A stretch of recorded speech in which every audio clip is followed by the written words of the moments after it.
don't forget to try to find me in our video today. See if you can spot mini Miss Shrum on my bookshelf over here.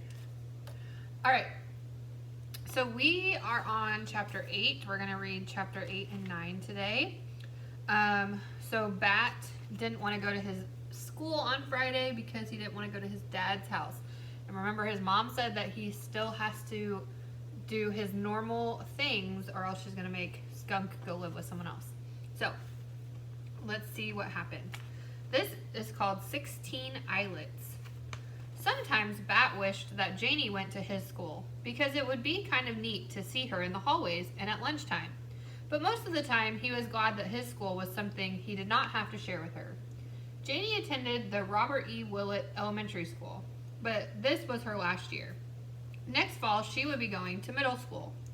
Bat went to a private school. It had smaller classes than the public school, and his parents thought it was a better fit for him, which was fine with Bat. Mr. Grayson was a good teacher who never yelled and who usually let Bat wear his earmuffs if things got too loud. Also, his school, the Saw-Whet School, was named after a type of owl. The main hallway of the Saw-Whet School was a busy place until 8:35 a.m. when class officially started. Until then, it was full of parents walking the younger kids, those in kindergarten and first grade, to their classrooms, and older kids walking themselves, all while the principal, Mrs. Martinez, stood outside of the administration office, smiling and being friendly. Bat, called Miss Martinez, waving and smiling. Bat didn't feel like talking to Mrs. Martinez, so he pretended he didn't see her and slid to the far side of the hallway as he passed. That way she couldn't reach out and rumple his hair.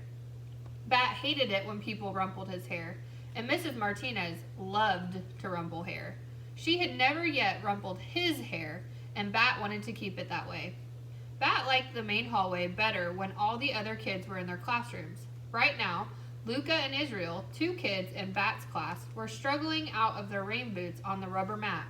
It wasn't raining, but dark clouds peppered the sky in a way that could mean that recess would be wet.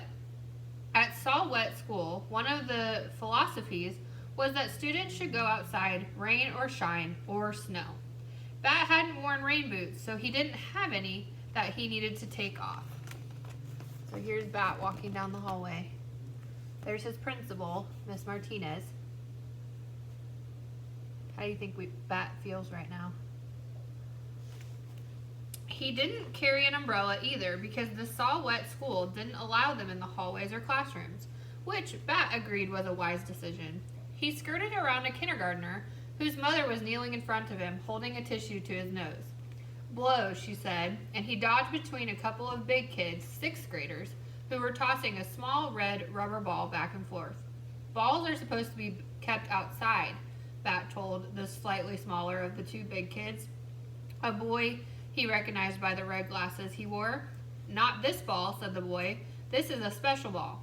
Then he threw the ball over Bat's head to the other kid, a very tall girl who caught it expertly in one hand and laughed. "It looks like a regular ball," Bat said. "It's not a regular ball," said the boy with red glasses. Bat had a weird feeling in his stomach that the boy was tricking him. He didn't know what to say. Just then, Luca and Israel came by without their rain boots. "Hi, Bat," Israel said. "Do you think it'll rain?" "Maybe," said Bat. "Well, eventually, yes, but today, maybe." Relieved, Bat watched the 2 big kids move away toward their classroom, still tossing the ball. "What do you think was special about that ball?" he asked Israel. "Nothing," Israel said. Then Miss Kiko came out of the kindergarten room and rang her handbell. It made a gentle tinkling sound, way better than the harsh, painful scream of Janie's electric school bell system, which Bat had heard last year during a school play he'd gone to watch. To class, it's time for another day." Miss Kiko had a beautiful voice, which was probably why it was her job to announce the start of school. Bat followed Luca and Israel into Mr. Grayson's 3rd grade classroom. "I bought 2 sandwiches for lunch today," Luca was telling Israel, "in case you want to trade cookies for a sandwich." "Why would I want to do that?" Israel answered. "I brought my own sandwich." Bat knew why Luca would think Israel wanted to trade. Yesterday, he had heard Luca tell Israel that she didn't really like her cream cheese sandwiches. and Israel had replied that he didn't like the turkey one his mom always made. I would trade anything for a cream cheese sandwich, he had said. He listened to see if Luca would remind Israel what he said, but she didn't. Probably Israel was just being nice, Bat interjected, to make you feel better about bringing cream cheese sandwiches to school every day. He probably didn't really want your sandwich. Israel turned around. His face was red and his eyebrows pointed toward each other, making a wrinkle in his forehead. Dude, he said to Bat. Bat waited for Israel to say more, but he didn't. Just that one word. Dude. Then Luca started crying and she shoved past Bat to go into the hallway. He watched her run into the girls' bathroom. Mr. Grayson came over and he was wearing his bright orange tennis shoes today. Bat liked it when he wore those shoes. It was like he was wearing suns on his feet. What's the problem, friends? He asked. Bat embarrassed Luca, Israel said really loudly, making Bat wish he had earmuffs. They were in his backpack on his back. I'm sure you didn't mean to embarrass her, did you, Bat? Asked Mr. Grayson. There were 16 eyelets on each of his shoes. Bat counted 8 on the left side, 8 on the right side. That made 32 eyelets. Bat, can you look up at my face? Mr. Grayson asked. Bat shook his head. 32 eyelets. His own shoes had half as many. 16 eyelets, 4 on each side of his shoe. Mr. Grayson sighed. Okay, Bat, go sit at your table. Bat wondered if anyone in the class had more eyelets on their shoes than Mr. Grayson's. He kept his eyes on his on shoes as he walked through the classroom. Nope, no one did. There's Bat's shoes. Or maybe they're Mr. Grayson's.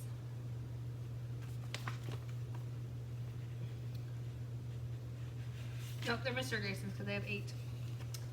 Open door baby cakes policy. Mr. Grayson was a good teacher for lots of reasons. He let kids eat snack at their desk if they were hungry. He didn't make students ask permission to go to the bathroom. He didn't believe in making people apologize. You can't make someone be sorry, he always said. And he believed in class pets. That's how he put it. I believe in class pets, he said on the first day of class when he introduced them to Baby Cakes, the class rabbit. Baby Cakes, a white Angora bunny that looked like a giant fluff ball, lived in the pen in the back of the room, near the bookshelves. It was a big pen with a gate. If anyone needs to cuddle, Mr. Grayson says, Baby Cakes is here for you. And that was the thing that made Mr. Grayson the best teacher Bat had ever had. His open door Baby Cakes policy, which meant that any time a kid needed to cuddle, he or she could go visit Baby Cakes. No permission needed, no questions asked. Baby Cakes liked carrots and apples and put up with the cuddling. Bat knew the rabbit liked treats better than kids. But he also knew that Baby Cakes was smart enough to realize that the two often went together. The thing about Mr. Grayson's open door Baby Cakes policy was that none of the kids wanted to ruin it by overusing it. Bat was Baby Cakes' most frequent visitor. Israel visited the second most often, and then probably Jenny was third. A couple of months ago, Israel had given Bat a drawing he'd done of Baby Cakes. It was pretty good. Bat usually tried to visit Baby Cakes during recess or lunch when a visit wouldn't mean leaving the group. But today, he didn't think he could wait until recess because he missed the baby skunk so much. When Mr. Grayson had everyone pull out the money game, payday, that they played on Fridays, Bat slipped away from his table and headed to the back of the room. Today, Baby Cakes was not sleeping. She was just sitting in her favorite spot on top of the plastic hutch where she slept. She looked like white cotton candy. Bat sat close to Baby Cakes and put his hand on her back just to let her know he was there. He didn't want to scare her. Break into groups of 4, Mr. Grayson said. Choose a banker and pay everyone $200. For a moment, Bat thought maybe Mr. Grayson was going to let him skip the game and just hang out with Baby Cakes. But then he said, Bat, 5 minutes. Bat did not want to play payday. He didn't want to join the class in 5 minutes. But the open door Baby Cakes policy didn't mean it was okay to skip stuff the class was doing. It was one of those unspoken rules that Mom was always talking about. Those things that people are supposed to know without having to be told. Bat hated unspoken rules, but he loved the open door Baby Cakes policy. So when 5 minutes later, Mr. Grayson said, Okay, Bat, time's up.